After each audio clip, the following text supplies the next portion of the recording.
Hi friends, ఈరోజు మనము veg biryani ఎలా చేయాలో చూద్దాం. ఫస్ట్ మనం మిల్ మేకర్ నానబెట్టుకోవాలి. నెక్స్ట్ బియ్యం నానబెట్టుకోవాలి. నెక్స్ట్ క్యారెట్, ఆలు, ఆనియన్స్ అన్నీ కట్ చేసుకొని పెట్టుకోవాలి. మిల్ మేకర్ ఒక 5 to 10 minutes వేడి నీళ్ళలో నానబెట్టుకోవాలి. రైస్ ఒక 1 hour వరకు నానబెట్టుకోవాలి.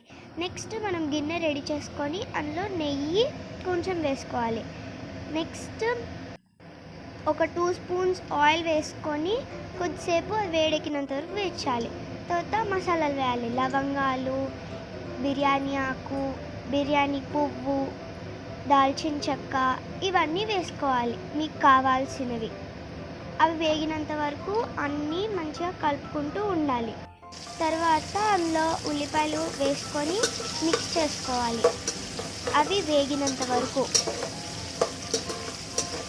అది మొత్తం బాగా వేగాక అప్పుడు అందులో మనము బాగా మిక్స్ చేసుకొని అందులో క్యారెట్ వేసేసుకోవాలి.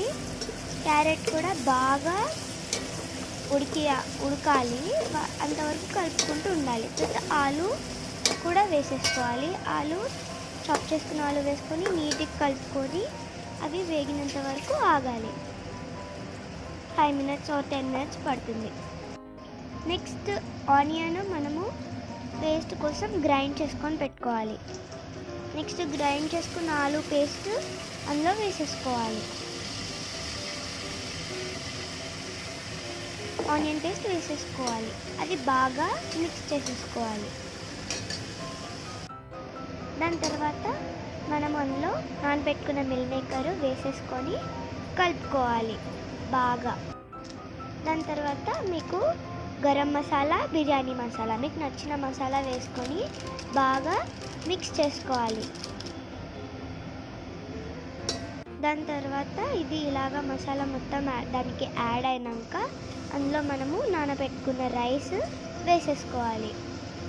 ఇది మొత్తం మిక్స్ చేసేసుకోవాలి నీట్గా.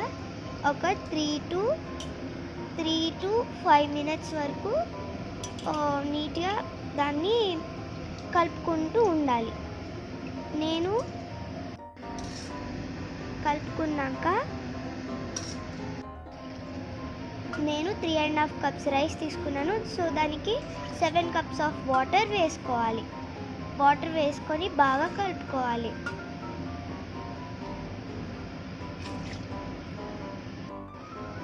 ఇదంతా నీట్గా మసాలా దానికి పట్టినట్టు కలుపుకోవాలి. నెక్స్ట్ అందులో సాల్ట్ వేసేసి ఒక 3 spoons సాల్ట్ వేసుకొని కలుపుకోవాలి. నెక్స్ట్ మన బిర్యానీ రెడీ. మనకి కొంచెం స్టీమ్ అయినాక పైన కొంచెం కొత్తిమీర వేసుకోవాలి. లాస్ట్ ఎండింగ్లో ఇలా కొత్తిమీర వేసేసుకుంటే ఇంకా మన బిర్యానీ రెడీ. ఎంజాయ్ చేసుకోండి. Thank you. సబ్స్క్రైబ్.